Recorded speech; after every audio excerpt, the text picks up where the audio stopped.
یہ national audio library for the blind کی آواز ہے۔ کتاب کا نام نو لکھی کوٹھی، مصنف علی اکبر ناطق، اور آپ کے لیے پڑھیں گی فرحہ علی۔ باب نمبر 48۔ دھوپ اور گرمی کی وجہ سے پورا فیروزپور جہنم کی دیگ ہو گیا تھا۔ ہر چیز راکھ ہو رہی تھی۔ اگر کسی نے گرمی اور دھوپ کے بارے میں اندازہ لگانے میں غلطی کی ہو اور اسے یقین نہ آ رہا ہو کہ گرمی کا دوسرا نام وہ ذلت ہے جس کے بعد سوچنے سمجھنے کی تمام قوتیں سلب ہو جاتی ہیں، تو اسے لا کر فیروزپور کے جیٹ ہار میں ڈبو دینا چاہیے۔ لیکن اب کے معاملہ دوسرا تھا۔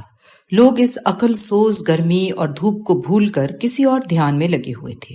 ایک خاموشی، دبی دبی خاموشی، جس میں حواس باختہ کر دینے والا خوف اور بجھا بجھا ڈر تمام لوگوں پر چھایا ہوا تھا۔ پوری آبادی میں نہایت خاموشی سے لاشعوری تقسیم کا عمل جاری تھا۔ لوگ دیکھتے ہی دیکھتے دو حصوں میں بٹنے لگے۔ آپس کی اس لاشعوری تقسیم میں ان کی زبانوں پر ہر وقت ست سری اکال یا اللہ اکبر کی تکرار پہلے سے کئی گنا ہو گئی۔ وہ نہیں جانتے تھے بغیر وقفے کے ان مذہبی نعروں سے کیا حاصل کر رہے تھے، لیکن اپنے کلمہ گو بھائی کو دیکھ کر ہر فرد نے ان نعروں کو ادا کرنا اور ان کا جواب دینا اپنے اوپر لازم کر لیا تھا۔ گویا دونوں گروہوں نے اپنے اپنے دیوتا میدان میں لا کر کھڑے کیے، جو ایک عرصے تک غیر متحرک رہے تھے، اور اب ان کی طاقت کا مظاہرہ کسی وقت بھی ہو سکتا تھا۔ مگر ایک بات ابھی تک نہ جانے کیوں راز میں تھی کہ اس میدان کو تیار کرنے والے ظاہراً نظر نہ آ رہے تھے۔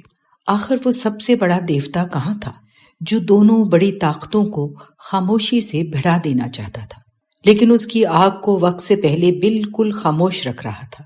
نہ اس کی لکڑیاں دکھائی دیتی تھیں اور نہ اس کے بندوبست میں لگے ہوئے چہروں کی کچھ خبر تھی۔ بس ہر ایک چیز اس طرح اپنے آپ ہی منظم اور اپنی اپنی صفوں میں درست ہو رہی تھی، جیسے پانی کا بہاؤ سوکھے ہوئے پاٹ میں پڑے تنکوں کو ادھر اور ادھر دونوں کناروں کے حوالے کرتا ہوا آپ اکیلا سمندر کی طرف چلا جائے۔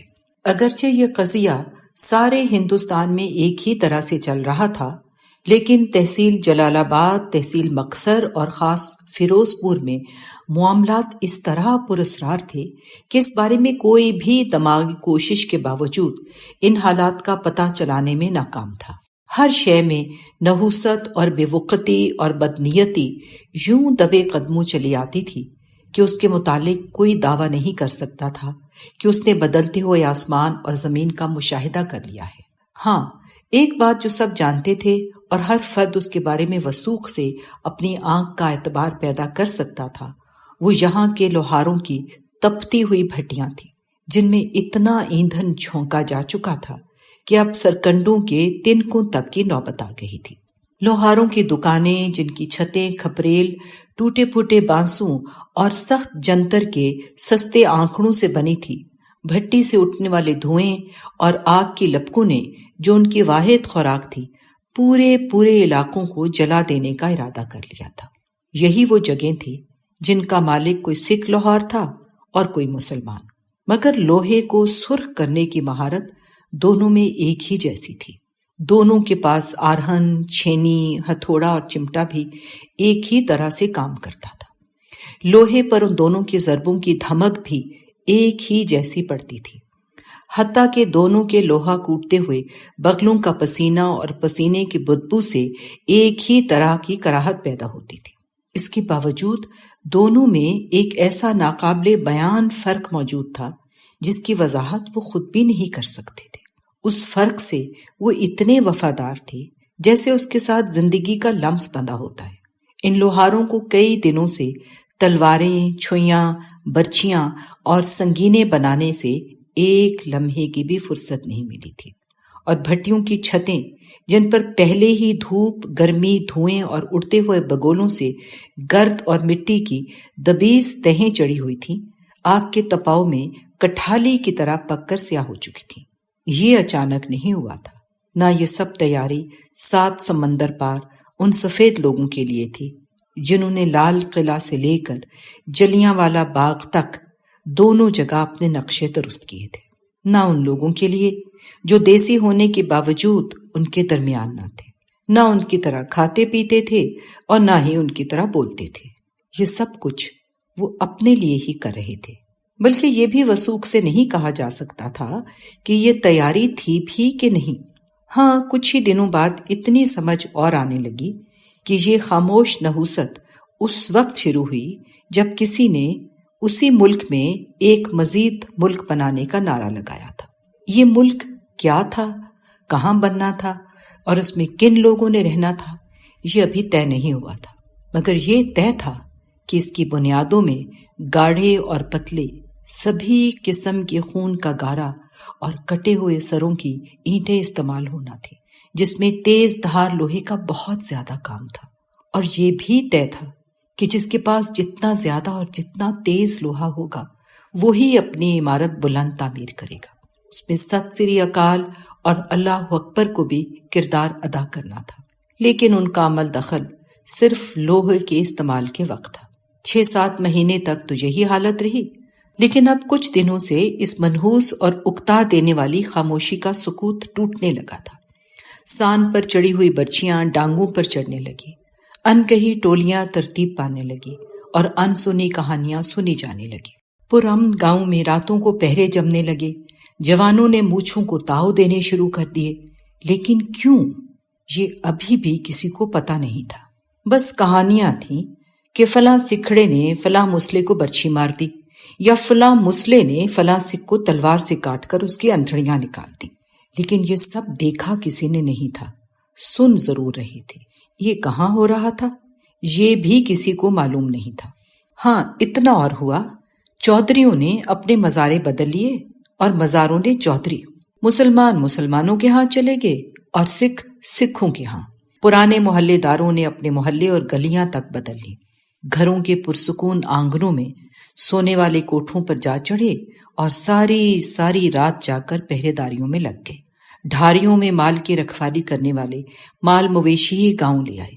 مزید دن گزرے تو سونے والے اچانک ڈر کر ہڑبڑا اٹھتے اور اٹھ کر بھاگنے لگتے۔ پھر خبر ملتی کہ کچھ بھی نہ تھا۔ پھر کچھ دنوں بعد کچھ ہونے بھی لگا، واہیں اٹھ کھڑی ہوئیں، کبھی دائیں طرف سے بلبے کی خبر آتی، کبھی بائیں طرف سے۔ تھوڑی دیر میں واویلا اٹھتا کہ سکھوں نے حملہ کر دیا۔ لوگ اللہ اکبر اور یا علی کے نعرے مارتے اپنی ڈانگیں اور برچیاں لے کر چند لمحوں میں جمع ہو جاتے، وہ برچیاں جو انہوں نے رات اپنے سرہانوں کے ساتھ رکھی تھی۔ لیکن پتہ چلتا خبر جھوٹی تھی۔ 2 ہفتے بعد یہ کھیل بھی ختم ہوا اور خبریں سچی ہونے لگی، اس لیے کہ نیا ملک بننے میں اب کوئی کسر نہیں رہ گئی تھی، بلکہ وہ بن چکا تھا، لیکن وہاں نہیں جہاں فیروز پور تھا، بلکہ ستلج کے اس پار مونٹگومری کی طرف۔ اچانک انہیں پتا چلا یہ ان کا وطن نہیں ہے۔ کیوں نہیں ہے؟ اس کا ابھی جواب نہیں تھا۔ وہ یہاں سے نکل کر کس مکان، کس دیہات یا کس شہر میں جائیں گے، یہ سب نہ انہیں پوچھنے کی طاقت تھی اور نہ ہی انہیں کسی ایسے شخص کا پتا تھا جو یہ سب کچھ ان کو بتا سکتا ہو۔ ڈھاریاں، بستیاں، قصبے اور فیروز پور کے چھوٹے چھوٹے شہروں کی آبادیاں، جن کی تعداد کم سے کم 4 یا 5 ہزار تھی، سب کے سب لوہے کے ہتھیاروں سے بھر گئے۔ پھر وہ دن جلد آ گئے جب لال آندھیوں، جھکڑوں، بگولوں سے اٹھتے ہوئے طوفانوں اور خشک زمینوں سے دھوپ کے اڑتے ہوئے غباروں کے ساتھ دکن کی طرف سے سیاہ بادلوں کے پرے چڑھ آئے۔ یہ عذاب اکیلا نہ تھا، بلکہ دوسری طرف سے کرپانوں، گنڈاسوں، تلواروں اور چھوئیوں کے می برسنے لگے۔ بیٹھے بیٹھے جانے کس غیب سے اشارہ ملا کہ لوہے کی تیز دھاریں ریشمی جسموں کی رگیں کاٹنے لگی۔ واگرو کی جے، ستر اکال اور اللہ اکبر کا آوازہ بلند چوراہوں، راہوں، نہر کی پٹریوں اور ہر اس جگہ پر گونجنے لگا جہاں کوئی بے دست و پا نظر آیا۔ انگریزی نظام کی تمام کڑیاں ایک ہی ہلے میں کٹ کر گر گئیں۔ پولیس معطل اور نظام سکہ کا سکہ رائج ہو گیا۔ ہو سکتا تھا جلال آباد اور مکسر میں حالات ویسے ہی مست چال چلتے رہتے اور کسی کو باور نہ ہوتا کیا ہو رہا ہے۔ ان کی تلواروں، کرپانوں اور برچھیوں کو پڑے پڑے ساون کے پانی سے زنگ لگنا شروع ہو جاتا کہ ہریانہ، لدھیانہ اور دہلی سے لٹے پٹے قافلے نمودار ہونے لگے، گڈھے ہی گڈھے، چھکڑے ہی چھکڑے، انسان، گدھے، بیل، بکریاں، اونٹ، گائیں اور بھینسیں، اور چیتھڑوں میں لپٹے، ننگے سفید لٹھوں میں، ننگے پاؤں، ننگے سر، پگڑیاں باندھے، پیدل، سوار، گدھوں پر، گھوڑوں پر، بیمار، ایک دوسرے کے کاندھوں پر، کفن کی ٹاکیوں میں لپٹے مردے، ہزاروں انسان، لاکھوں انسانوں کے قافلے، اور قافلوں کے تعاقب میں بھی قافلے، ڈانگوں والے، برچھیوں والے، داڑیوں والے، مڑاسے مارے ہوئے، ننگے سر، اسوار، گھوڑوں پر، گویا انسانوں کی کھمبیاں نکل آئی تھی، جن کی نہ کوئی پکار تھی، نہ پرسش اور نہ احساس تھا، بس نعرے تھے، بلوے تھے، اور خون کے لمبے سلسلے، ہزاروں سال لمبے۔ غلام حیدر کو تشویش تو بہت پہلے سے تھی، لیکن جھنڈو والا کی خبر نے اسے تڑپار کر رکھ دیا۔ ہوا یہ، آج صبح جب حویلی کے بیرونی صحن میں آیا تو اسے ایک اجنبی نظر آیا جسے اس نے پہلے کبھی نہیں دیکھا تھا۔ غلام حیدر چرپائی پر بیٹھ چکا تو اس نے اٹھ کر سلام کیا۔ غلام حیدر نے دیکھا وہ لنگڑا کے چل رہا تھا۔ بہرحال اس کے سلام کا جواب دیا اور پوچھا وہ کون ہے۔ رفیق پاؤلی نے اس شخص کے بولنے سے پہلے ہی کہا، چودھری غلام حیدر، یہ رشید عرف چھدو ہے، جھنڈو والا سے آیا ہے، کہتا ہے وہ بہت اہم خبر لایا ہے جسے سوائے تمہارے کسی کو نہیں بتانا چاہتا۔ غلام حیدر نے کہا، چارپائی دور اس کونے میں رکھ دو۔ جب غلام حیدر چھدو کو لے کر اکیلا بیٹھ گیا تو اس نے جلدی سے بولنا شروع کر دیا۔ چودھری صاحب، میں خاص سودھا سنگھ کا ملازم تھا، اس کے قتل کے بعد بھی اسی کا نمک کھا رہا ہوں، لیکن اس وقت ایسی مجبوری آ پڑی ہے کہ تیری طرف آنا ضروری ہو گیا تھا۔ آخر مسلمان ہوں، اپنے آپ کو روک نہیں سکا۔ بات یہ ہے کہ جودھا پور کے مسلمان اس وقت بہت خطرے میں ہیں۔ آج شام سے پہلے ان سب کو سردار سودھا سنگھ کے بھتیجے سردار شمشیر سنگھ نے قتل کرنے کا ارادہ کر لیا ہے، اور اس کے لیے پوری تیاری ہو چکی ہے۔ جتنی جلدی ہو سکے اپنے بندوں کو اسلحہ دے کر بھیج تاکہ ان کو نکال لائیں۔ خدا نخواستہ دیر ہو گئی تو سب کچھ تلپٹ ہو جائے گا۔ چھتو کی بات سن کر غلام حیدر سن ہو گیا۔ اس کے دماغ میں جو خطرے کی گھنٹی بج رہی تھی، آخر وہی کچھ ہوا۔ سوچتے سوچتے اس کا ذہن نچڑ کر رہ گیا، مگر سمجھ میں کچھ نہ آ رہا تھا۔ غلام حیدر کی رعایا تو ایک طرف، خود وہ نہیں جانتا تھا کہ حالات اتنی تیزی سے بدلیں گے۔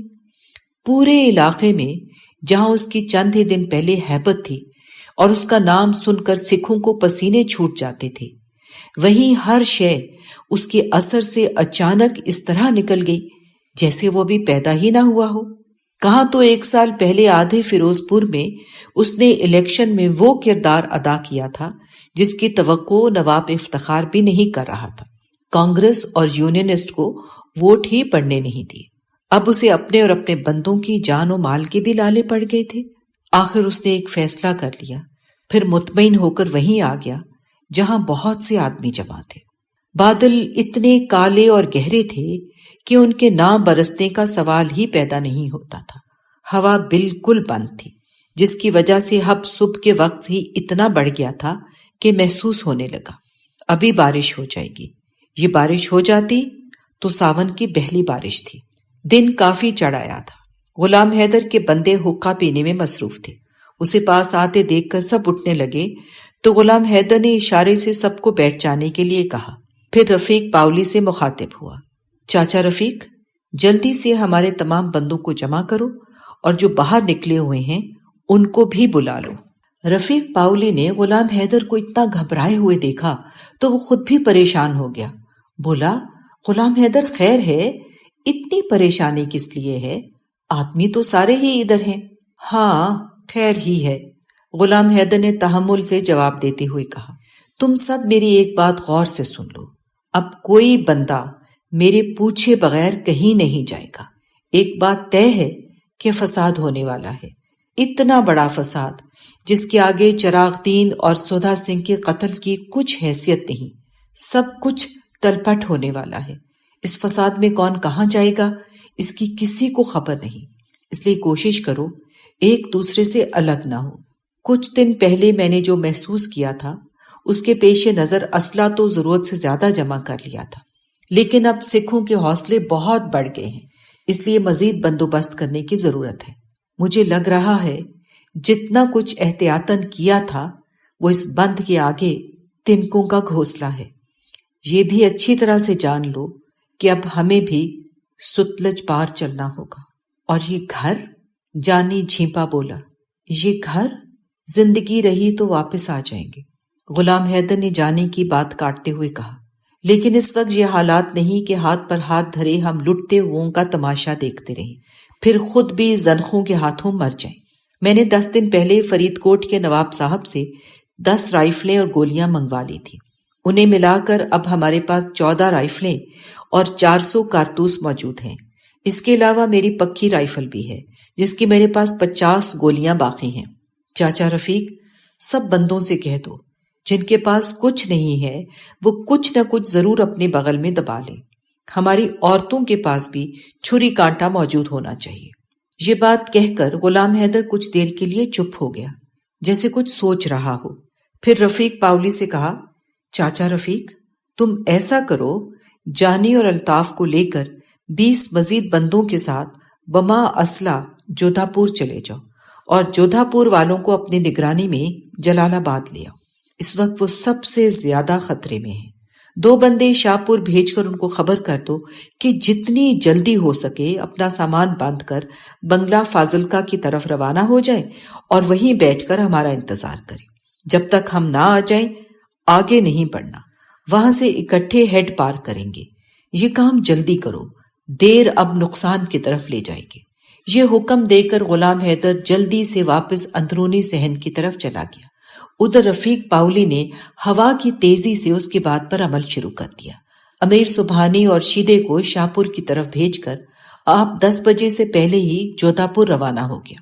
رفیق پاولی کا جودھا پور کی طرف روانہ ہونا تھا کہ بادلوں نے گرجتے ہوئے برسنا شروع کر دیا۔ بارش ایسی شدید تھی کہ خدا کی پناہ، سیر سیر بھر کے تریڑے گرنے لگے، مگر رفیق پاولی نے اپنا سفر جاری رکھا کیونکہ معاملہ واقعی ہی ہاتھ سے جاتا ہوا دکھائی دے رہا تھا۔ اس کا خیال تھا بارشوں کی وجہ سے دیر کی گئی تو خون کی بارشیں شروع ہو جائیں گی۔ حالات کے مطابق یہاں سے اب جتنی جلدی ہو سکے نکلنا ضروری ہو گیا تھا تاکہ اکٹھے سفر کیا جائے اور بغیر جانی اور مالی نقصان کے ستلج پار کر لیا جائے۔ ادھر تو غلام حیدر یہ فیصلے کر رہا تھا، ادھر جھنڈو والا میں الگ اپنے فیصلے ہو رہے تھے کہ جودھا پور والوں سے کیا سلوک کیا جائے۔ سردار سودھا سنگھ کا بیٹا موہن سنگھ ابھی چھوٹا تھا، اس لیے فیصلہ کرنے کا حق سردار سودھا سنگھ کے بھتیجے سردار شمشیر سنگھ کو دے دیا گیا تھا۔ اس نے کافی دنوں کی سوچ پچار کے بعد فیصلہ کیا کہ پورے جودھا پور میں کسی مرد کو زندہ نہ چھوڑا جائے، عورتوں کو آپس میں بانٹ لیا جائے اور بچوں کو نوکر بنا کر ان سے بیگار لی جائے کہ ان مسلوں کی یہی سزا ہے۔ دوسری طرف جودھا پور میں یہ خبر پہنچ چکی تھی کہ موت نے ان پر نازل ہونے کا فیصلہ کر لیا ہے۔ انہوں نے بھی فی بندے کے حساب سے جو چیز لوہے کی ہاتھ میں آئی اسے سنبھال لیا۔ تمام عورتوں اور بچوں کو غلام حیدر کے جودھا پور والے مکان میں جمع کر دیا، اپنا اپنا سامان گٹھریوں میں باندھ کر ضروری چیزیں لے لی اور باقی اندر رکھ کر مکانوں کو تالے لگا دیے کہ جب ٹھنڈ ٹھنڈار ہوگا تو اپنے گھروں میں دوبارہ آ بسیں گے۔ عورتوں نے یہ سوچ کر گھروں کے جندروں کی چابیاں اپنے گھگروں کے آزار بندوں سے باندھ لی۔ بھلا ایسے بھی کبھی ہوا کسی کو کوئی زبردستی اپنے گھروں سے نکال دے؟ آخر یہ دنگا فساد ایک دن تو ختم ہونا ہی تھا جو نہ جانے کس چتنگڑے نے شروع کیا تھا اور بیٹھے بٹھائے گھروں سے بے گھر کر دیا۔ رحمت علی نے سب لوگوں کو حوصلہ دیا اور کہا، ڈرنے کی کوئی بات نہیں، اب ہم مل کر ہی مریں گے اور مل کر جئیں گے۔ یہ کیسے ہو سکتا ہے سکھڑے زبردستی گاؤں کو آگ لگائیں؟ وہ اچھی طرح جانتے ہیں یہ گاؤں اسی غلام حیدر کا ہے جس کی بندوق سے سکھڑے اس طرح بھاگتے ہیں جس طرح شیطان اعوذ باللہ سے۔ جودھا پور میں کل مل ملا کے 85 مرد تھے جنہوں نے اپنی جانوں پر کھیل جانے کے لیے پوری تیاری کر لی۔ اور غلام حیدر کے مکان کو مورچہ بنا کر آنے والی آفت کا انتظار کرنے لگے۔ ادھر ساون بھی اپنی جولانی پر تھا۔ سپہر 4 بجے بادلوں کے کالے سایوں کے ساتھ موت کے زرد سائے بھی جودھا پور پر منڈلانے لگے۔ شمشیر سنگھ 200 بندے لے کر، جو کرپانوں، چھوئیوں اور گنڈاسوں سے لیس تھے، جودھا پور کی طرف روانہ ہو گیا۔ اس دفعہ اس نے صرف کرپانوں پہ بھروسہ کرنے کے بجائے رائفلیں بھی ساتھ لے لی، جن کی تعداد 5 تھی۔ سردار سودا سنگھ کے قتل کے بعد وہ صرف ڈانگ سوٹے پر بھروسہ نہیں کر سکتے تھے۔ شمشیر سنگھ جانتا تھا حالات جتنے بھی سکھوں کے حق میں ہوں، مسلح بہرحال ایسے بچھو تھے جو کسی نئے طریقے سے بھی ڈنگ مار سکتے تھے۔ ایسا نہیں ہو سکتا تھا کہ غلام حیدر نے ان کے لیے کوئی انتظام نہ کیا ہو۔ شام 4 بجے شمشیر سنگھ کے جتھے نے جودھا پور پہنچ کر پورے گاؤں کا محاصرہ کر لیا۔ ادھر رحمت علی نے پہلے ہی ان کے انتظام کے لیے سب کچھ سمیٹ کر غلام حیدر کے مکان پر جمع کر لیا تھا اور لڑنے کے لیے ہر طرح سے تیار وہاں بیٹھے تھے۔ عورتیں اس کے لیے ہرگز تیار نہیں تھیں۔ وہ کسی بھی طرح سے نہیں چاہتی تھی فساد ہو۔ ان کے سننے میں ایسی بری بری خبریں پہنچتی تھی جن کو برتنے کا ان میں اشارہ نہیں تھا۔ ان عورتوں میں سے کچھ مسلسل نماز میں تھیں، کچھ دعا اور درود کے ورد میں مصروف، ایک انہونے خوف میں مبتلا تھی۔ انہیں مرنے سے زیادہ اس بات پر دہشت ہو رہی تھی کہ خدا نہ خواستہ ان پر حملہ ہو گیا اور مرد لڑتے لڑتے مارے گئے تو وہ لمبی داڑھیوں اور بدبودار بغلوں والے ناپاک سکھڑوں کے ہاتھ آ جائیں گے۔ وہ جو ان سے سلوک کریں گے اس کا تصور ہی کپ کپا دینے والا تھا۔ تمام بچے سہمے ہوئے اپنی ماؤں اور بہنوں کے ساتھ لپٹے ہوئے تھے۔ منہ اندھیرا ہو رہا تھا۔ اس عالم میں جوں جوں سکھوں کے حملے کی خبریں ملتی، دہلا دینے والے ہول پڑتے اور شام کے سائے بھوتوں کی طرح جودھا پور میں چلتے پھرتے نظر آتے۔ اچانک بادل زور سے گرجنے لگے۔ ہوا کا زور پڑا تو عورتوں نے چاروں قل اور آیت الکرسی کی تلاوتیں شروع کر دی۔ 5 بجے شام گھوڑوں کی ٹاپوں اور پیدل سکھوں کے قدموں کی دڑ دڑ شروع ہوئی تو عورتوں کے وظیفوں اور دعاؤں کی گنگناہٹ اتنی تیز ہو گئی جیسے شہد کی مکھیوں کے چھتے بکھر رہے ہوں۔ رحمت علی کی ہدایات پر مردوں نے 2 رائفلوں کے ساتھ پوری طرح حملے کا جواب دینے کے لیے اپنے نشانے سیدھے کر لیے۔ وہ یہ تو جانتے تھے اتنے سکھوں کی یلغار کے سامنے مٹھی بھر لوگوں کا کیا بنے گا، مگر شاید یہی دن تھا جب سب کے ایمان کا یقین ایک جیسا ہو گیا تھا اور وہ مولا علی کو دل میں اور بآواز بلند بھی پکار رہے تھے۔ شمشیر سنگھ اور اس کا جتھا جودھا پور میں داخل ہوا تو وہ حیران رہ گئے۔ سارے گاؤں میں کوئی فرد بھی انہیں کسی گلی میں چلتا پھرتا نظر نہ آیا، گویا کوئی دیو پھر گیا ہو۔ مکانوں کو تالے لگے ہوئے تھے۔ بادلوں کے سیاہ پھریروں میں صرف درختوں کی شاخیں اور پتے تھے جو لہرا لہرا کر اپنے ہونے کی گواہی دے رہے تھے۔ اس ویرانی میں ان کا ہلنا بھی گاؤں کی وحشت میں اضافہ کر رہا تھا۔ چند منٹوں کے لیے تو شمشیر سنگھ پریشان ہو گیا، لیکن جلد ہی اسے پتہ چل گیا کہ مسلوں نے غلام حیدر کے بڑے احاطے میں پناہ لے رکھی ہے۔ گاؤں چھوٹا ہونے کی وجہ سے انہیں ڈھونڈنے میں زیادہ تگ و دو نہ کرنا پڑی۔ اس نے سوچا یہ اور بھی اچھا ہے، سارے ایک ہی جگہ پر قابو آ گئے ہیں۔ اسی وقت اس نے مکان پر حملے کا حکم دے دیا۔ اس سے پہلے کہ شمشیر سنگھ کا جتھا حملہ آور ہوتا، رحمت علی نے فیصلہ کیا کہ سکھوں پر گولی چلا دے۔ رحمت علی اور جودھا پور کے مرد مکان کی چھت پر ہونے کی وجہ سے کچھ دیر کے لیے ان کی دسترس سے باہر تھے، بلکہ جب تک گولیاں ختم نہ ہو جاتی سکھوں کا مکان میں داخل ہونا مشکل تھا۔ چنانچہ ادھر شمشیر سنگھ کے لوگ حویلی کی طرف بڑھے، ادھر ایک دم کوٹھے کے اوپر تنی بندوقوں سے 3 فائر نکل کر سیدھے سکھوں کے ہجوم میں گھس گئے۔ فائر کارتوسوں سے کیے گئے تھے، اس لیے چھرے اس طرح زور سے بکھرے جیسے میگھ کے چھینٹے برس پڑے ہوں۔ بادل زور سے برس اور گرج رہے تھے۔ اس قدر تیز بارش میں حملہ آوروں کا دھیان پہلے ہی بٹا ہوا تھا کہ ان فائروں سے وہ اور زیادہ بوکھلا گئے، لیکن اب وہ بھاگنے کے لیے نہیں آئے تھے۔ ان کے 2 بندے گر گئے، جس کی وجہ سے غصہ تو چند ہو گیا اور وہ اندھا دھن مکان کے دروازے کی طرف دوڑ پڑے۔ کچھ نے چھت کی طرف گولیاں برسانی شروع کر دی۔ بہت سے سکھوں نے مل کر حویلی کے بڑے دروازے کو دھکا دیا تو وہ منٹوں میں زمین بوس ہو گیا۔ اس کے ساتھ ہی تمام سکھڑے مکان کے صحن میں بھر گئے۔ جن پر کوٹھی کی چھت سے ایک اور فائروں کی بوچھاڑ پڑی۔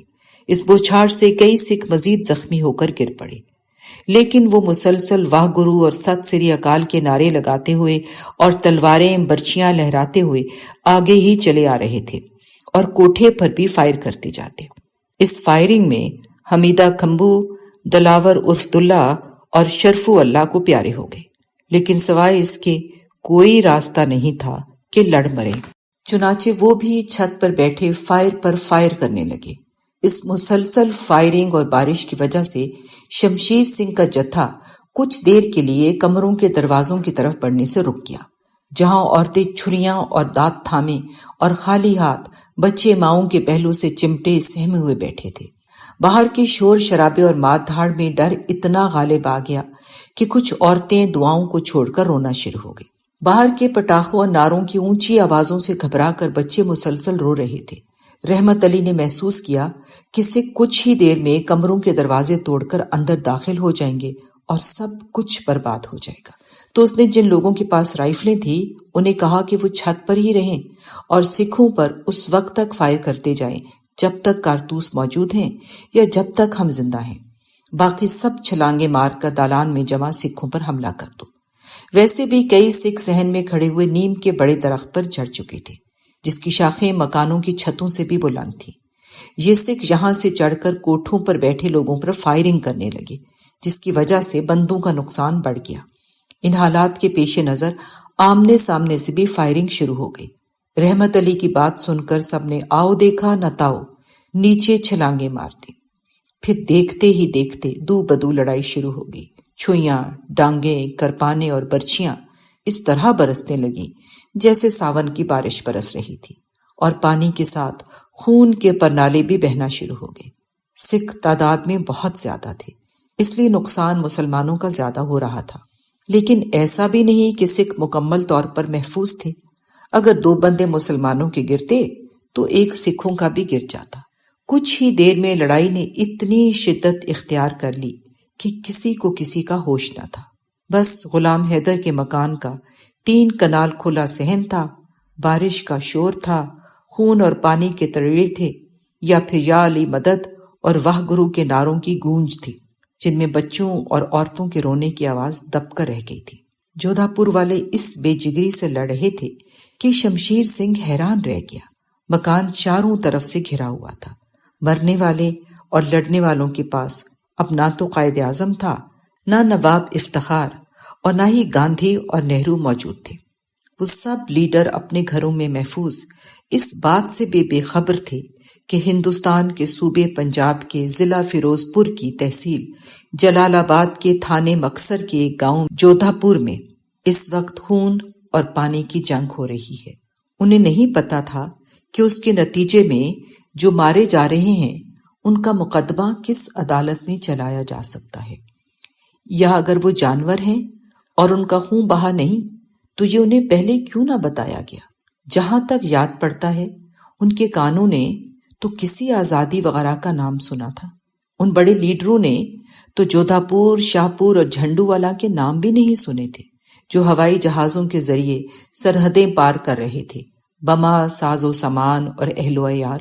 ان بڑے بڑوں کو تو چھوڑیے، خود ان جودھا پور اور جھنڈو والا کے لڑ کر مرنے والوں کو بھی نہیں پتا تھا وہ کیوں لڑ اور مر رہے ہیں، کیونکہ اس لڑائی میں نہ گاندھی شامل تھا اور نہ محمد علی جناح، لیکن لڑائی جاری تھی اور لاشیں گر رہی تھیں، بارش ہو رہی تھی۔ اسی دوران رفیق پاولی گاؤں میں اپنے بندوں کے ساتھ داخل ہو گیا اور جودھا پور پر اتنے سارے حملہ آور سکھوں کو دیکھ کر گھبرا گیا۔ وہ جلد ہی ساری صورتحال کو سمجھ گیا اور جی میں اس بات پر خدا کا شکر کیا کہ غلام حیدر کے سامنے سرخرو ہونے کے لیے عین موقع پر پہنچ گیا تھا۔ رفیق پاولی نے فوراً اپنے آپ کو سنبھالا اور اپنے بندوں کو سکھوں پر فائر کھولنے کا کہہ دیا، جس کے بعد ایک دم یا علی کے نعروں کے ساتھ سکھوں پر 5 مزید رائفلوں سے گولیاں برسنے لگیں۔ شمشیر سنگھ اور اس کے ساتھی اس اچانک حملے سے گھبرا گئے، لیکن جلد ہی اس نے اپنے بندوں کو قابو میں کر کے رفیق پاولی پر بھی حملے کے لیے آگے کر دیا۔ رفیق پاولی کے آنے سے جودھا پوریوں کے حوصلے کئی گنا بڑھ گئے اس کی وجہ سے مکان کے اندر اور باہر دونوں جگہ گھمسان کا رن پڑ گیا۔ رفیق پاولی اور اس کے بندے کھلی جگہ پر تھے، اس لیے اندر کی لڑائی سے باہر کی لڑائی زیادہ تیز ہو گئی۔ ادھر اندر والے بھی کئی لوگ بھاگ کر باہر آنے لگے۔ انہیں محسوس ہوا غلام حیدر اپنے بندوں کے ساتھ مدد کو آ گیا ہے۔ اس افراتفری میں یہ ہوا کہ چند ہی لمحوں میں حویلی کا صحن سکھوں سے خالی ہو گیا اور باہر لڑائی کا زور پیدا ہو گیا۔ اب چھت پر بیٹھے ہوئے بندوق والوں کو کھل کر فائر کرنے کا موقع مل گیا، لیکن کارتوس کم ہو گئے تھے۔ مگر اس کا اندازہ خدا کا شکر ہے شمشیر سنگھ کو نہیں تھا۔ باہر چونکہ لڑائی کا زور بہت بڑھ گیا تھا اور سب کا رخ رفیق پاولی اور اس کے بندوں کی طرف تھا، اس لیے شمشیر سنگھ کی گولیوں اور کرپانوں کا تماشا بھی ادھر ہی ہونے لگا۔ ادھر جودھا پور والے جو حویلی کے اندر لڑ رہے تھے وہ بھی باہر نکل آئے۔ عورتیں اور بچے پھر کچھ دیر کے لیے محفوظ ہو گئے۔ لڑائی کا یہ سلسلہ کافی دیر تک جاری رہا، جس میں ابھی تک کسی کو معلوم نہیں تھا کہ کتنے مسلمان مر گئے ہیں اور کتنے سکھ۔ البتہ اتنا ہوا کہ رفیق پاولی کے آنے کی وجہ سے جودھا پور والوں کے حوصلے اور قوت میں اضافہ ہو گیا، اس لیے وہ پہلے سے زیادہ بہادری سے لڑنے لگے۔ ان کے اس طرح لڑنے سے سکھوں کے حوصلے اٹھ سے گئے۔ وہ جس عظیم فتح کا گمان لے کر جھنڈو والا سے آئے تھے اس پر کچھ اوس پڑتی نظر آ رہی تھی۔ نقصان ہر چند مسلمانوں کا ہی زیادہ تھا، لیکن شمشیر سنگھ اور اس کے متروں کو حملہ کرنے سے پہلے یہ توقع نہیں تھی کہ معاملہ اتنی مزاحمت اختیار کر جائے گا۔ ادھر نہ جانے کہاں سے کانا سیوں نے تاک کر ایک گولی ماری کہ سیدھی آ کر رفیق پاولی کے دل پر لگی اور وہ وہیں ڈھیر ہو گیا۔ اس گولی کا لگنا تھا، مسلمانوں نے نعرہ بازی بلند کر دی۔ انہوں نے محسوس کیا کہ مر تو جانا ہے، کیوں نہ زیادہ سے زیادہ سکھوں کو لے کر مرے۔ یہ سوچ کر مسلمان اس طرح سکھوں پر ٹوٹ پڑے جیسے سروں پر بارش کے تڑیڑے گر رہے تھے۔ اس گھمسان کی وجہ سے لاشوں کی تعداد تیزی سے بڑھنے لگی اور 20 بندے ادھر ادھر بکھر گئے، گویا پانی پت کی لڑائی جاری ہو۔ بارش کے پانی کا زور، کیچڑ اور اس میں زخمی ہو کر گرنے والوں کا خون، زخمیوں کی چیخیں اور ڈانگوں کی کھڑاک نے وہ ہنگامہ برپا کیا کہ کان پڑی آواز نہ سنائی دیتی تھی۔ شمشیر سنگھ کو یہ دیکھ کر اپنے فتح کے آثار قریب نظر آنے لگے۔ وہ مزید زور زور سے ست سری اکال کے نعرے دہرانے لگا۔ اس کی وجہ سے اپنے آپ سے بے خبر ہو گیا اور آگے پیچھے کی ہوش نہ رہی۔ اسی وقت چھت پر سے ایک گولی شمشیر سنگھ کے ماتھے پر آ لگی اور وہ گھوڑے سے سیدھا زمین پر آ پڑا۔ یہ دیکھ کر سکھوں کے حوصلے پست ہو گئے۔ انہوں نے بھاگنا شروع کر دیا۔ مسلمانوں نے اسے فائدہ اٹھاتے ہوئے اپنی جلغار بڑھا دی اور بھاگتے ہوں کو مارنے لگے۔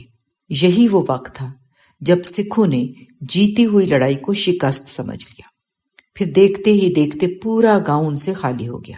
البتہ جاتے ہوئے انہوں نے شمشیر سنگھ کی لاش ضرور اٹھا لی۔ باقی جو سکھ مر گئے تھے ان کو وہیں چھوڑ دیا، جس کی وجہ سے جودھا پور والوں میں مزید خوشی دوڑ گئی اور وہ ان کا تعاقب کرتے ہوئے 1-2 ایکڑ تک پیچھے بھاگے، پھر لوٹ آئے۔ لڑائی قریباً 1 گھنٹہ تک جاری رہی تھی، اس لیے شام کے سائے برستے ہوئے بادلوں کے ساتھ مل کر گہرا اندھیرا کرنے لگے۔ لاشوں کا حساب شروع کیا تو جودھا پور کے 40 بندے مر چکے تھے اور 16 سکھ بھی وہیں ڈھیر ہوئے پڑے تھے۔ زخمیوں کی تعداد الگ تھی۔ اس کے علاوہ رفیق پاولی اور اس کے ساتھ آئے 20 میں سے 5 بندے مزید مارے جا چکے تھے۔ بارش ابھی ہلکی ہلکی جاری تھی۔ کچی زمین ہونے کی وجہ سے کیچڑ، پانی اور کھوبے نے چلنے پھرنے میں مشکل پیدا کر دی۔ رفیق پاولی مارا جا چکا تھا، اس لیے حالات کی ڈور جانی جھمپے اور رحمت علی نے سنبھال لی۔ شام کی اذان کا وقت ہو گیا تھا۔ جانی نے سب زندہ لوگوں، بچوں اور عورتوں کو اکٹھا کیا اور انہیں کہا، جو کچھ اٹھا سکتے ہو اٹھا لو اور جلدی یہاں سے نکلنے کی کرو۔ رحمت علی نے کچھ بندوں کو لے کر ایک گڑھا کھدوانا شروع کیا تاکہ لاشوں کو جلدی سے دفن کر دیا جائے۔ اب یہ طے تھا کہ اتنی جلدی یا کم از کم رات کے وقت سکھ دوبارہ حملہ نہیں کریں گے، مگر یہ ضرور تھا کہ اگلے دن وہ دوبارہ نئی طاقت سے چڑھ آئیں گے، اس لیے رات ہی جودھا پور چھوڑ دینا ضروری تھا۔ عورتیں اپنے مرنے والوں پر رونے اور بین کرنے کے ساتھ سفر کی تیاری میں مصروف ہو گئیں۔ وہ کبھی اپنے کپڑے سنبھالتی اور کبھی بھائیوں، باپوں اور خامدوں کے اوپر گر گر کر 2 ہتھڑ پیٹتی اور بہن کرتی، جنہیں چند لمحوں کے بعد وہ خود چھوڑ جانے والی تھی۔ انہیں رہ رہ کر ان لاشوں کی تنہائی اور بے کسی کو چوکے لگا رہی تھی، جن پر اب نہ وہ اگربتی سلگا سکتی تھی اور نہ ان کی قبروں پر بیٹھ کر ماتم کر سکتی تھی۔ اسی عالم میں جو کپڑا لتا ان کے ہاتھ آیا اس کی گٹھری باندھ لی، گڑھا تیار ہو گیا تو جودھا پور کے مولوی نے، جو خوش قسمتی سے بچ گیا تھا، جلدی سے اور مختصر ترین جنازہ پڑھا اور لاشوں کو دفنانے کا کہہ دیا۔ سکھوں کی لاشیں جن سے اب وحشت ہو رہی تھی انہیں ویسے ہی پڑا رہنے دیا۔ اس دوران بارش بالکل رک چکی تھی، گویا بارش ایک ایسا رجز تھی جو اس وقت تک جاری رہا جب تک لاشیں گرتی رہیں۔ رات 10 بجے کے قریب یہ بد نصیب قافلہ، جس کے آدھے مرد پل بھر میں لاشوں میں تبدیل ہو کر گڑھے میں جا چکے تھے، جلال آباد کی طرف چھکڑوں پر اور پیدل روانہ ہو گیا۔ عورتیں اور بچے خوش قسمتی سے بچ گئے تھے۔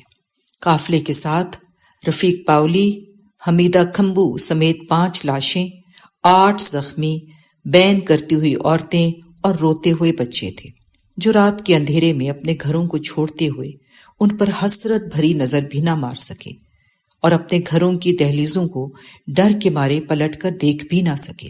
بوڑھی عورتیں، بچے اور زخمی زیادہ تر چھکڑوں پر لادے گئے، جبکہ جوان عورتیں اور مرد پیدل چل دیے۔ بارش اتنی شدید ہوئی تھی کہ ہر طرف جل تھل ہو گیا۔ سڑکیں پانی اور کیچڑ میں بدل جانے سے چھکڑوں اور گڈھوں کا چلنا دوبھر ہو گیا تھا۔ چنانچہ ان کو جتنا زیادہ ہلکا رکھا جا سکتا تھا، چھکڑوں میں جتے ہوئے بیلوں کے لیے اتنا ہی بہتر تھا۔ یہ قافلہ رات بھر کراہتا ہوا چلتا رہا، جس کے پیچھے پیچھے ڈر بھی دوڑا چلا رہا تھا، اس لیے کہ وہ پل بھر کو کہیں آرام کرنے کے لیے ٹھہر بھی نہ سکا اور دن نکلنے تک جلال آباد پہنچ گیا۔ قافلہ جس وقت جلال آباد پہنچا صبح کے 6 بج رہے تھے۔ غلام حیدر فکر مندی سے ان کے انتظار میں ادھر ادھر حویلی میں ٹہل رہا تھا۔ جیسے ہی اس نے اس لٹے پٹے قافلے کو دیکھا اور رفیق پاولی کی لاش پر نظر پڑی تو دل ایک جھٹکے کے ساتھ دہل گیا اور دم سینے میں اٹک سا گیا۔ غلام حیدر نے تمام لوگوں کی دلجوئی کی خاطر قافلے کو جلدی سے حویلی کے احاطے میں اتارا اور عورتوں اور بچوں کو اندرونی صحن میں بھیج دیا، جہاں غلام حیدر کی ماں اور بیوی موجود نہیں تھی۔ انہیں غلام حیدر نے 10-15 دن پہلے ہی پاک پتن بھیج دیا تھا، جس کے بارے میں یقین تھا کہ وہ پاکستان میں شامل ہو جائے گا، اس لیے انہیں دلاسا دینے کے لیے حویلی میں کوئی نہیں تھا۔ یہ عورتیں جو اپنے تازہ مردوں کو اپنی آنکھوں کے سامنے جودھا پور کے گڑھے میں چھوڑ آئی تھیں، یہ عورتیں جنہیں لاشوں پر آرام سے بیٹھ کر رونا نصیب نہیں ہوا تھا اور نہ ان کی قبروں اور چارپائیوں کو پایوں کو پکڑ کر بین کر سکی تھی، یہ سب غلام حیدر کی حویلی کے اندرونی صحن میں اس طرح داخل ہو رہی تھی جیسے صحرائے سینا سے نکل آئی ہوں اور آرام سے بیٹھ کر اپنے نقصان کا تخمینہ لگا سکیں۔ رفیق پاولی، حمیدہ کھمبو، دلاور، الاداد اور شریف جولائی کی لاشیں حویلی کے دالان میں پڑی غلام حیدر کے ساتھ وفاداری کا اعلان کر رہی تھی، جبکہ وہاں کھڑے ہوئے تمام لوگ ان کو ایسے دیکھ رہے تھے جیسے خراج تحسین پیش کر رہے ہوں۔ باقی ادھر ادھر بیٹھ کر ان کے بارے میں باتیں کر رہے تھے۔ غلام حیدر جانتا تھا اب وہ ان کا نہ تو بدلہ لے سکے گا اور نہ مداوع کر سکے گا، سوائے اس کے کہ وہ ان بچے کھچے اور اجڑے پجڑے لوگوں کو لے کر جتنی جلدی ہو سکے ستلج پار کر جائے۔ ایک طرف تو غلام حیدر کے یہ مزارے اور رعایا تھی جو اس پر اپنا حق سمجھتے ہوئے یہاں آ گئے تھے یا لائے گئے تھے، ان کے علاوہ ارد گرد کے ہزاروں لوگ بھی حویلی کے آس پاس جمع ہو رہے تھے، جنہیں یا تو سکھوں کا ڈر تھا یا ان کے پاس سفر کرنے کے لیے ضرورت کا تنکا تک نہ تھا۔ غلام حیدر کے پاس ان لوگوں کا جمع ہو جانا انہیں گویا اپنی حفاظت کا یقین دلاتا تھا۔ لوگ اتنے جمع ہو گئے تھے جن کا حویلی کے صحن میں پورا آنا مشکل ہو گیا، اس لیے انہوں نے حویلی کے باہر ہی اپنے آسن جما لیے تھے۔ غلام حیدر جانتا تھا 1-2 دن تک تو یہاں کوئی خطرہ نہیں تھا، لیکن زیادہ دیر تک وہ ان لوگوں کی حفاظت نہیں کر سکے گا۔ اس کا ڈر سکھوں پر ایک حد تک رہ سکتا تھا، اس کے بعد معاملہ بگڑ جاتا، کیونکہ اطلاعیں ملنے لگی تھی کہ دریا پار سے سکھوں کے کئی قافلے لٹ پٹ کر جلال آباد آ رہے ہیں۔ جو شمالی اور جنوبی پنجاب کے مسلمانوں کے جہاد کی نظر ہو گئے ہیں۔ اب ان کی آبادی لمحہ بلمحہ بڑھ رہی تھی، جنہیں دیکھ کر جلال آباد اور مضافات کے عام اور شریف سکھوں کے بھڑک اٹھنے کا بھی اندیشہ تھا۔ وہ کسی وقت بھی غلام حیدر کے ڈر کو نظر انداز کر سکتے تھے۔ جب غلام حیدر کو جانی جھیمپا جودھا پور میں ہونے والی لڑائی کا تمام ماجرا سنا چکا تو اس نے ایک ٹھنڈی آنکھ کھینچی، جس کا مطلب غالباً یہ تھا کہ اب کیا کیا جا سکتا ہے۔ اس لیے اٹھتے ہوئے بات فوراً کسی اور طرف پھیر دی اور بولا، جان محمد، ایسا کرو، جلدی سے چاچے رفیق اور دوسرے شہیدوں کی لاشوں کا بندوبست کر کے انہیں دفناؤ، بادل پھر چڑھ آئے ہیں اور نہ جانے کب برسنا شروع ہو جائیں۔ اس کے علاوہ ہمارے گودام میں جتنا غلہ ہے اس کے دروازے ان اجنبی دیس میں جانے والے مسافروں پر کھول دو، بیچارے جتنے دن یہاں ہیں پیٹ بھر کر کھا لیں، پھر خدا جانے انہیں کبھی کھانا نصیب ہو یا نہ ہو، اور جہاں یہ جا رہے ہیں وہاں کوئی ان کا پرسان حال ہوگا بھی کہ نہیں۔ بادل پھر گرجنے لگے تھے اور ان کی سیاہی کل سے بھی زیادہ گھمبیر ہو گئی تھی۔ جودھا پور کی لڑائی کو 4 دن گزر چکے تھے۔ عورتوں کے بین رک تو گئے تھے، لیکن انہیں رہ رہ کر اپنے مردوں کی یاد آتی تو وہ پھر رونا شروع کر دیتی۔ پھر یہ درد جلد ہی تھم جاتا اور چپ کر جاتی۔ یہ قافلہ ارد گرد کے 20-25 گاؤں کا تھا، جس کی تعداد کم از کم 6000 ہو چکی تھی، اور اس کا نقیب غلام حیدر تھا۔ غلام حیدر کی جیپ جو نواب افتخار نے اسے الیکشن جیتنے کے بعد تحفے کے طور پر دی تھی، کہ ارد گرد 30-35 گھڑ سوار بندوقوں اور برچھیوں سے لیس چل رہے تھے۔ لیکن مصیبت یہ تھی کہ بارش تھمنے کو نہیں آتی تھی۔ کچی سڑکیں کیچڑ سے اس قدر بھر گئیں کہ 2 قدم چلنا دوبھر ہو گیا تھا۔ بعض جگہ تو دور تک گٹھنوں گٹھنوں پانی کے تالاب لگ گئے، اور پیدل والوں کے لیے جو قافلے کا 70% تھے مصیبت ہو گیا۔ ان کا حساب کوئی یہاں گرا کوئی وہاں گرا والا تھا۔ لیکن غلام حیدر کسی کو بھی پیچھے چھوڑنا نہیں چاہتا تھا۔ ادھر سکھ بارش کی طرح نہ جانے آسمان سے برس رہے تھے کہ زمین سے اگ رہے تھے۔ ان سکھوں میں سے بیشتر کی حالت بھی انتہائی ابتر تھی۔ ان کے لٹے پٹے اور بے دست و پا چھوٹے چھوٹے گروہ جب غلام حیدر کے قافلے کے قریب سے گزرتے تو دونوں اطراف کی آنکھیں ایک دوسرے کی قسم پرسی پر شرمندگی سے جھک جاتے، اور وہ بغیر ست سری اکال یا واہ گرو کا نعرہ مارے گزر جاتے۔ غلام حیدر جانتا تھا یہ وہی لوگ ہیں جن کی حالت جودھا پور والوں سے کم نہیں تھی۔ اب بارش اور تیز ہوا نے اتنا زور پکڑ لیا تھا کہ اگست کا مہینہ پو ماغ سے آگے نکل گیا۔ اس پر ستم یہ کہ نہر بنگلہ کے کنارے فسادیوں نے توڑ کر پانی سڑکوں اور کھیتوں پر بہا دیا، جس کی وجہ سے انہیں مجبوراً نہر کی پٹری پر چلنا پڑا۔ چلتے چلتے ایک جگہ سے قافلہ گزرا تو دیکھ کر حیران رہ گئے۔ نہر بنگلہ جسے ولیم کے نہری عملے نے بنایا تھا کہ پٹری پر 4 میل تک لاش کے ساتھ لاش جوڑ کر اس طرح رکھی ہوئی تھی کہ ایک مرد کی لاش، اس کے بعد عورت کی لاشیں، پھر مرد کی لاش تھی۔ کسی کا گلا کٹا تھا، کسی کے جسم کا کوئی اور عضو کٹا تھا۔ خون اور مٹی میں لتھڑی ہوئی ان کئی ہزار لاشوں کا سلسلہ دور تک اسی طرح پھیلا ہوا تھا۔ خدا جانے آنے والے دنوں میں ان کا بندوبست کون کرنے والا تھا۔ ان کو دیکھ کے قافلے کے رونگٹے کھڑے ہو گئے، اور وہ سوچنے لگے اگر غلام حیدر ساتھ نہ ہوتا تو ان کی بھی یہی حالت ہوتی۔ یہ سب لاشیں مسلمانوں کی تھیں، جن کے اوپر پاؤں رکھ کر اور ان کو روند کر اس قافلے نے 4 میل کا فاصلہ طے کیا، کیونکہ کھیتوں میں اور سڑکوں پر پانی اور کیچڑ نے چلنے کی سکت بالکل ختم کر دی تھی۔ لاشیں ایک دن پہلے کی تازہ ہی تھی۔ بارش ان گمنام شہیدوں پر برس برس کر اپنی رحمتیں نچھاور کر رہی تھی۔ ان مشکلوں کے باوجود قافلہ روز کے 10 میل طے کر رہا تھا۔ رستے میں کئی شرناتھریوں اور مقامی سکھوں کے لوٹ مار والے جتھوں سے ٹاکرا بھی ہو رہا تھا، لیکن غلام حیدر کی حفاظتی دستوں کو دیکھ کر ادھر ادھر ہو جاتا۔ البتہ دلی، ہریانہ اور مشرقی پنجاب کے بالائی علاقوں سے آنے والے مہاجرین کو لوٹنے سے انہیں روکنے والا کوئی نہیں تھا۔ وہ لوگ ان کے ہاتھوں سے اس طرح لٹ لٹ کر خالی ہو رہے تھے جیسے ببول کی شاخیں اونٹ کے منہ میں آ کر پتوں سے صاف ہو جاتی ہیں، اور مسلمان اس طرح کٹ رہے تھے جیسے دھان کی فصلیں جالندھر کی درانتیوں سے کٹتی ہیں۔ بہرحال غلام حیدر کا قافلہ گپھایا اور لکھے کی سے ہوتا 5 دن میں فاضل کا بنگلہ پہنچ گیا۔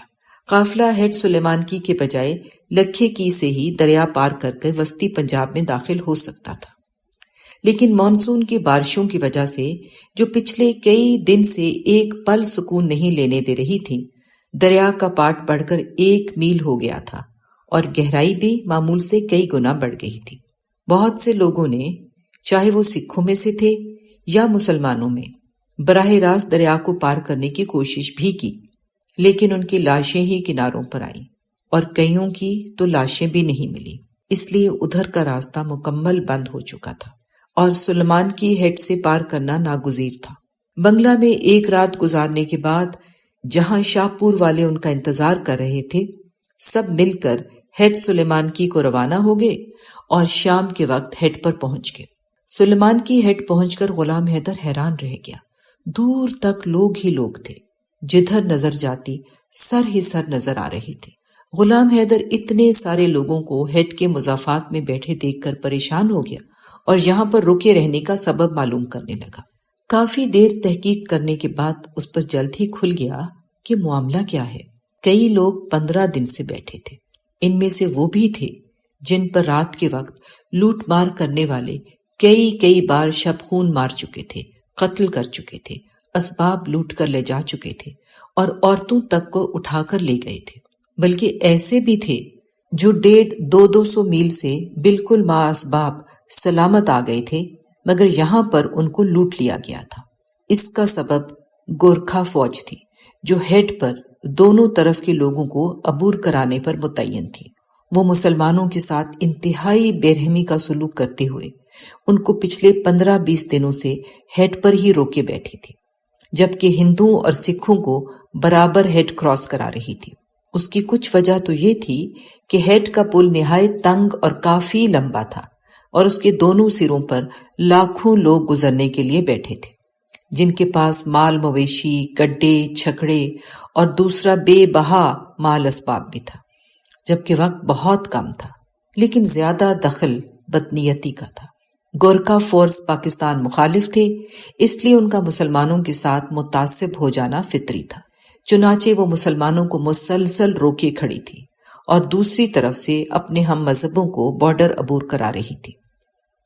یہی وجہ تھی کہ مسلمان کئی دنوں سے یہاں بیٹھے بیماری سے مر رہے تھے، بھوک سے مر رہے تھے، بارشوں سے مر رہے تھے اور رہے سہے بدماشوں کی لوٹ مار، قتل و غارت اور شب خون سے مر رہے تھے۔ غلام حیدر نے پورے 2 دن تک تمام چیزوں کا جائزہ لیا، چل پھر کر لوگوں کے حالات معلوم کیے، پھر دل ہی دل میں ایک فیصلہ کرنے لگا۔ بڑی سوچ بچار کے بعد اس نے ڈیوٹی پر موجود میجر صاحب سے ملاقات کی کوششیں شروع کر دی، مگر 1000 کوشش کے باوجود یہ ملاقات ممکن نہ ہو سکی۔ غلام حیدر جلال آباد کے علاقے میں کتنا ہی معروف سورما رہا ہو، اب اس کی حیثیت یہاں پر ایک عام آدمی ہی کی تھی، بلکہ ان بے شمار لوگوں کی طرح جن کی اوقات اس وقت گورکھا فورس کے سامنے بارش میں بھیگے ہوئے خارش زدہ کتے کی تھی۔ ایسا کتا جس کو کراہت اور بیماری کے ڈر سے گھر کی دہلیز کے بار سے ہی دھتکار دیا جاتا ہے۔ غلام حیدر میجر سے ملنے کے لیے اور اپنے مسائل بتانے کے لیے آگے تک چلا گیا اور فورس کے بار بار منع کرنے پر ضد کرنے لگا تو 2-3 سپاہیوں نے غلام حیدر کو گالیوں کے ساتھ 2-4 دھولیں جما دی، جنہیں ہزاروں لوگوں نے دیکھا۔ ان لوگوں نے بھی جنہیں امیر سبحانی کے ریکارڈ ابھی تک یاد تھے، ان سب لوگوں نے ان گالیوں کو سنا جو غلام حیدر کے ماں باپ کو دی گئی تھی، اور ان دھولوں کو دیکھا جو غلام حیدر کو پڑی تھی۔ خود امیر سبحانی نے دیکھا جس نے یہ ریکارڈ بھرے تھے، اور اب وہ ریکارڈ اس طرح یاد تھے جیسے اپنے ہاتھوں کی 5 انگلیاں۔ اس حبس پیدا کر دینے والی اور سانس روک دینے والی بے عزتی کی وجہ سے غلام حیدر کا جی چاہا وہ اسی وقت دریا میں چھلانگ لگا دے، مگر غلام حیدر نے دریا میں چھلانگ نہیں لگائی، ایک سخت فیصلہ کر لیا، وہ تھا گورکھا فورس سے بھڑ جانے کا۔ غلام حیدر نے واپس اپنے قافلے میں آ کر سب دوستوں کو جمع کیا، جوش اور جذبات سے بھری ہوئی رندھا دینے والی آواز میں بولنے لگا، بھائیو، میں تمہارا بھائی غلام حیدر ولد شیر حیدر، جس کی ماں ابھی اس پر رونے والی موجود ہے، جس کا ایک بیٹا اور بیوی اس پر بین کرنے والی ابھی بیٹھی ہے، یاد رکھنا میں نے کبھی تمہارا ساتھ نہیں چھوڑا، نہ میں نے پیٹھ دکھائی اور تمہیں حقیر جانا۔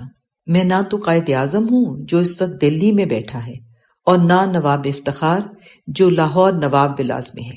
میں غلام حیدر ہوں جس نے ہجرت کی، بارشوں میں تمہارے ساتھ، بیماری میں تمہارے ساتھ، اور فساد میں تمہارے سے، جسے رفیق پاولی کا دکھ ہے، حمیدہ کمبو کا دکھ ہے، چراغ دین کا دکھ ہے، اور ان جودھا پور کے 40 شہیدوں کا دکھ ہے جو گڑھوں میں دفن ہو گئے۔ میں غلام حیدر ولد شیر حیدر، جس کی ذلت آج تم نے اپنی آنکھوں سے دیکھی، یہ ذلت مجھ غلام حیدر کی ہوئی جسے جھنڈو والا جانتا ہے، میگھا پور جانتا ہے، پورا فیروز پور جانتا ہے۔ یہ ذلت میری نہیں، تم سب کی ہے۔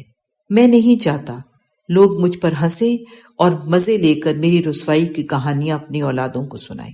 میں امیر سبحانی کی زبان کو جھوٹا نہیں کر سکتا اور ذلت سے جی نہیں سکتا۔ تم میں سے جو میرے ساتھ جانا چاہتا ہے آ جائے۔ میں آج فیصلہ کرنے والا ہوں اپنے اور ان حرامزادوں کے درمیان جنہوں نے بزدلوں کی طرح مجھے ذلیل کیا ہے۔ میں ان کے ساتھ 2 ہاتھ کرنے جا رہا ہوں۔ جس نے میرا ساتھ دینا ہے آ جائے، ورنہ میں اکیلا ہی اس آگ سے گزرنے کے لیے تیار ہوں۔ زندہ رہا تو تمہارے ساتھ ہیڈ پار کروں گا، مارا گیا تو راستہ ضرور کھول جاؤں گا۔ یہ کہہ کر غلام حیدر نے اپنی جیپ پر پاؤں رکھ دیا۔ اسے دیکھتے ہی جانی جھیمپا، شادھا، تیلی، شوکا ماچھی اور 6 مزید جوان غلام حیدر کے ساتھ چل پڑے۔ ان سب کے پاس رائفلیں تھیں۔ غلام حیدر کو دھولے مارنے کے بعد گورکھا فوج کے جوان مزید اکڑ میں آ گئے۔ ہیڈ پر زیادہ سے زیادہ 50 آدمی اور 6-8 افسر موجود تھے، لیکن اسلحہ کافی تعداد میں تھا۔ سکھ، ہندو اور دوسری قومیں، ان کے گدھے، گھوڑے اور دیگر مال مویشی ہیڈ کو عبور کر کے ادھر آ رہے تھے، جس کی وجہ سے ہجوم حد سے زیادہ بڑا ہوا تھا۔ غلام حیدر اور اس کے بندے جیسے ہی آگے بڑھ کر فورس کے سپاہیوں کے قریب ہوئے، انہوں نے جھٹ خطرے کو بھانپتے ہوئے رائفلیں تان لی اور فوراً پیچھے ہٹ جانے کو کہا۔ یہ وقت سپہر کا تھا اور بارش کچھ دیر کے لیے رکی ہوئی تھی، لیکن ہوا اور دریا کے پانی کا شور بہت تھا۔ جوانوں نے جیسے ہی رائفلیں سیدھی کر کے رکنے کو کہا، غلام حیدر نے عاقبت سے بے نیاز ہو کر فائر کھول دیا، اس کے ساتھ اس کے بندوں نے بھی۔ دوسری طرف سے بھی گولیاں برسنی شروع ہو گئیں اور پل پر بھگدڑ مچ گئی۔ پہلے ہی حلے میں کئی سپاہی فائر لگنے سے گر گئے۔ غلام حیدر نے شوکے تیلی کو بھی گرتے دیکھ لیا تھا۔ گولی اس کے سینے پر آ کر لگی تھی۔ گولیاں اتنی شدت سے برسنے لگیں کہ کسی کو یہ خیال نہ رہا کس کو لگتی ہے اور کس کو نہیں۔ گولیوں کے ڈر سے کئی لوگ دریا میں کود کر پانی کو پیارے ہو گئے۔ غلام حیدر کا ڈرائیور جیپ کو جھٹ پٹ میں ہیڈ پر لے گیا جہاں میجر صاحب موجود تھے۔ وہ اپنے کیبن میں بیٹھے تھے، لیکن کیبن زیادہ مضبوط نہ تھا، محض گھاس پھوس کا ایک جھوپڑا ہی تھا۔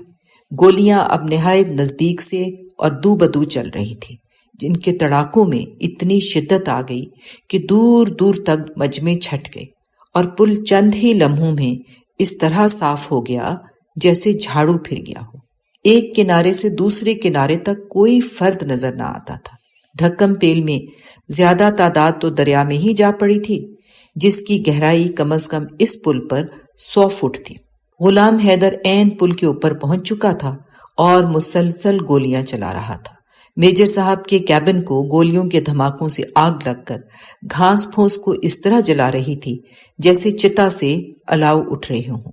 یہ حالت دیکھ کر میجر کیبن سے باہر کی طرف بھاگ اٹھا۔ انہی اوقات میں غلام حیدر نے تاک کر اس پر گولیوں کی بوچھاڑ کر دی، جن میں سے 2 گولیاں اس کے سر میں جا لگی اور وہ وہیں لڑک گئے۔ گورکھا سپاہیوں نے اپنے افسر کو یوں ڈھیر ہوتے دیکھا تو بوکھلا گئے۔ اسی بوکھلاہٹ میں انہوں نے اندھا دھند فائرنگ کرنا شروع کر دی۔ اس 2 طرفہ شدید فائرنگ میں دونوں طرف کے لڑنے والے اور دوسرے لوگ بیروں کی طرح گرنے لگے۔ چند ہی لمحوں میں غلام حیدر بھی گولیوں کی بارش میں اپنے ساتھیوں سمیت وہیں ہیڈ کے پل پر خون میں لت پت ہو گیا اور بارش کی رم جھم میں کچی سڑک پر منہ کے بل گر پڑا، لیکن ابھی جانے جھیمپا بچا ہوا تھا۔ وہ سنگ میل کے پیچھے بیٹھا تھا جس پر لکھا تھا دہلی 418 میل۔ وہ سنگ میل کی آڑ لے کر مسلسل کارتوس چلا رہا تھا، جس کی وجہ سے بچی کچھی گورکھا فورس ادھر ادھر بھاگ گئی اور چوکی بالکل خالی ہو گئی، جو میجر صاحب کے بننے کی وجہ سے پہلے ہی تتر بتر ہو چکی تھی۔ اسی بھاگم دوڑ میں جانے جھیپے کو بھی گولی لگ گئی۔ گولی اس کی پسلیوں میں نہ جانے کدھر سے کچھ لمحے پہلے آ کر لگی تھی، لیکن اس نے زخمی حالت میں ہی سنگ میل کی آڑ سے باہر آ کر مسلمان قافلوں کو پکارنا شروع کر دیا۔ لوگ جو موت جیسی حالت میں زندگی اور اس ہیڈ سے اکتائے بیٹھے تھے، وہ غلام حیدر کے غم کو بھول کر دریا کی طرح ہیڈ کی طرف بڑھے اور لمبے لوہے کی پل پر چڑھ گئے۔ یہ پل جو اب بالکل خالی پڑا تھا، انہیں اس سے کوئی غرض نہیں تھی کہ جس نے پل خالی کرایا ہے وہ کون ہے اور اس کی لاش کو اٹھانا ضروری ہے کہ نہیں۔ غلام حیدر کی رعایا کے لوگ اور عورتیں اپنی اپنی لاشوں کے گرد اکٹھا ہو کر رونے پیٹنے لگے، مگر پھر انہوں نے بھی جلد ہی لاشوں کو اٹھا کر چھکڑوں پر رکھ لیا اور دریا پار کرنے والوں کے ساتھ مل گئے، جبکہ جیپ اس جگہ پر تنہا کھڑی تھی جس کی ہر چیز سلامت ہونے کے باوجود اسے کوئی دیکھ بھی نہیں رہا تھا، اور وہ نہیں جانتی تھی کہ اب اس کا مالک کون ہے۔ جانے جھیمپے کا لگا ہوا زخم تو جان لیوا نہیں تھا، مگر اس کا خون اتنا بہہ گیا کہ وہ بھی چند لمحوں میں اپنے ساتھیوں کے ساتھ جا ملا۔ اب ہجوم اتنا زیادہ اور بے قابو ہو چکا تھا، اگر کوئی فورس آ بھی جاتی تو وہ کچھ نہیں کر سکتی تھی۔ یہی وجہ تھی کہ ان خانہ خرابوں اور بھوکوں کے سیلاب نے جب پل کے دوسری طرف جا کر ہندوؤں اور سکھوں کی تھوڑی سی جمعیت کو دیکھا تو ان پر بھیڑیوں کی طرح ٹوٹ پڑے۔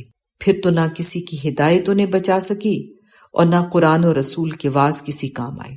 اس معاملے میں سب سے پیش وہ ملا لوگ تھے جو دہلی، ہریانہ، روہتک، گڑگاؤں اور حصار سے دھکے کھاتے ہوئے یہاں پہنچے تھے۔ وہ اس وقت تک بیٹھے اور لٹتے رہے جب تک غلام حیدر نہ آ پہنچا، اور اب جو انہیں موقع ملا تو ملا نے جہاد کے فتوے شروع کر دیے اور روہتکی مجاہد بن گئے۔ الغرض مسلمان پل پار کرتے رہے اور مجاہد بنتے رہے، جبکہ جلال آباد، شاہپور اور جودھا پور والے سب کو یہیں چھوڑ کر اپنی لاشوں کے ساتھ منڈی ہیرا سنگھ کی طرف بڑھ گئے۔ امیر سبحانی جو غلام حیدر کے ملازموں میں واحد آدمی بچا تھا، وہ غلام حیدر کی لاش اس کے وارثوں کے حوالے کرنے کے لیے پاک پتن جانا چاہتا تھا، جہاں غلام حیدر کی ماں، بیوی اور اس کا بیٹا انتظار میں بیٹھے تھے، لیکن لاش خراب ہونے کی ڈر سے اس نے غلام حیدر اور دوسرے ساتھیوں کی لاشیں وہیں ہیڈ پار کر کے دفن کر دی اور خود منڈی ہیرا سنگھ کی طرف بڑھ گیا تاکہ بذریعہ ریل پاک پتن چلا جائے۔ ہیڈ عبور کرنے کے بعد مہاجرین، جن میں اب نہ غلام حیدر تھا اور نہ رفیق پاولی تھا، ادھر ادھر پناہ کے لیے بکھرنے لگے۔ ان سب مہاجرین کو اب آپ ہی آپ ایک سکون سا آ گیا تھا، گویا وہ اپنی قسمت پر اعتماد کر کے مطمئن ہو گئے تھے۔ یہ ہزاروں خاندان جنہیں شاید اب نہ کسی چھت کی ضرورت تھی، نہ پہننے کو کپڑا چاہیے تھا، نہ یہ کسی سواری کے محتاج تھے، ان گاؤں گاؤں اور قصبہ قصبہ چلنے والے لاکھوں زندگی اور موت کے درمیان، انسانوں اور جانوروں کے درمیان کی مخلوق کو بس کھانے کو روٹی کی ضرورت تھی، جو ان کی عزت کے بدلے میں، جان کے بدلے میں یا کسی بھی چیز کے بدلے میں مل جاتی تو یہ جی سکتے تھے۔ مگر کیا کیا جائے کہ ان لاکھوں خاندانوں میں بارش، بھوک اور مسلسل سفر کے دوران ہیضے اور گردن توڑ بخار کی بیماریاں پھوٹ پڑیں۔ یہ بیماریاں اتنی شدت سے پھوٹی کہ جو کسی طرح کرپانوں کے لوہے سے بچ کر آ گئے تھے، وہ اس قدرتی بوجھ تلے دب کر مرنے لگے۔ اور یہ کیفیت صرف مسلمانوں کی طرف ہی نہ تھی، بلکہ دونوں طرف تھی آگ برابر لگی ہوئی۔ امیر سبحانی اپنے بیوی بچوں کے ساتھ اکیلے ہی چلتا جا رہا تھا۔ اس کی جیب میں پھوٹی کوڑی تک نہ تھی، اور نہ دور نزدیک کوئی رشتہ دار تھا، نہ پرسان حال۔ اس کو یہ جلدی تھی کہ کسی طرح پاک پتن پہنچ جائے اور غلام حیدر کی ماں سے اپنی اور اپنے بچوں کی زندگی کا اسباب لے لے۔ وہ یہ اسباب غلام حیدر کی ماں کو غلام حیدر کی موت کی خبر دے کر نیاز، درود اور کل ساتے کے کھانے سے حاصل کرنا چاہتا تھا۔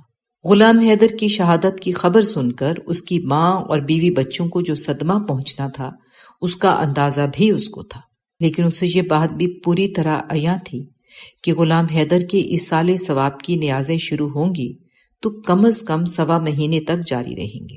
اس کے بعد خدا اور اسباب پیدا کر دے گا۔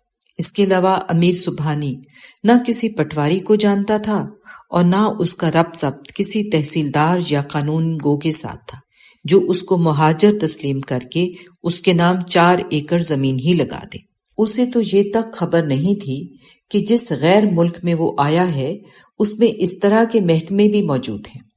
سکھوں اور ہندوؤں کو مارنے اور ان کے مال پر قبضہ کرنے کی اس میں ہمت نہیں تھی، جو اس علاقے میں ویسے ہی مر رہے تھے اور لٹ رہے تھے جیسے ستلج کی دوسری طرف وہ مسلمانوں کو مرتا اور لٹتا دیکھ کر آیا تھا۔ گرتا پڑتا اپنے ایک بچے کو ہیضے سے مرنے کی وجہ سے راستے میں دفن کر کے بالآخر 2 دن بعد امیر سبحانی منڈی ہیرا سنگھ پہنچ گیا، جہاں سے گاڑی پر بیٹھ کر وہ پاک پتن جا سکتا تھا۔ اسٹیشن پر ہزارہا بچے، مرد، خواتین، بوڑھے، جوان، ناتوان اور ہٹے کٹے خیموں میں، بغیر خیموں میں ادھر ادھر گویا بکھرے پڑے تھے۔ ان میں مقامی لوگ پھر پھر کر ہندوؤں اور سکھوں کو ڈھونڈتے پھرتے اور ان کا مال اسباب چھینتے پھرتے تھے۔ امیر سبحانی اپنی بیوی اور بچوں کے ساتھ بیٹھا پاک پتن جانے والی گاڑی کے انتظار میں تھا، جس کی ٹائم ٹیبل کا اب کسی کو نہیں پتا تھا، نہ ہی کسی کو اس کے دیر سے آنے پر شکایت تھی۔ بادل ابھی بھی گہرے چھائے ہوئے تھے اور بارش رہ رہ کر برس رہی تھی۔ منڈی ہیرا سنگھ کا اسٹیشن بالکل ویسا ہی چھوٹا سا تھا جیسے قصبوں کے اسٹیشن ہوا کرتے ہیں۔ ایک ٹکٹ لینے دینے والوں کا کمرہ تھا جس میں 2-3 افراد کا عملہ۔ اس کے علاوہ اسٹیشن پر سرخ اینٹوں کا فرش جو ریل کی پٹری سے اتنا ہی اونچا تھا جتنی اونچی ریل کی آخری سیڑھی تھی۔ دونوں جانب کے فرش کے درمیان ایک بڑا سا نالا بن جاتا تھا جس میں ایک تو ریل چلتی تھی، دوسرا بارش کا پانی جو ان دونوں شدت سے برس رہا تھا۔ منڈی ہیرا سنگھ کا یہ قصبہ زیادہ بڑا نہیں تھا، بس 250-300 گھر تھے اور وہ بھی بکھرے ہوئے۔ یہاں درخت بھی زیادہ نہیں تھے، ہاں مگر جگہ جگہ بیریوں کے پیڑ نظر آ جاتے تھے۔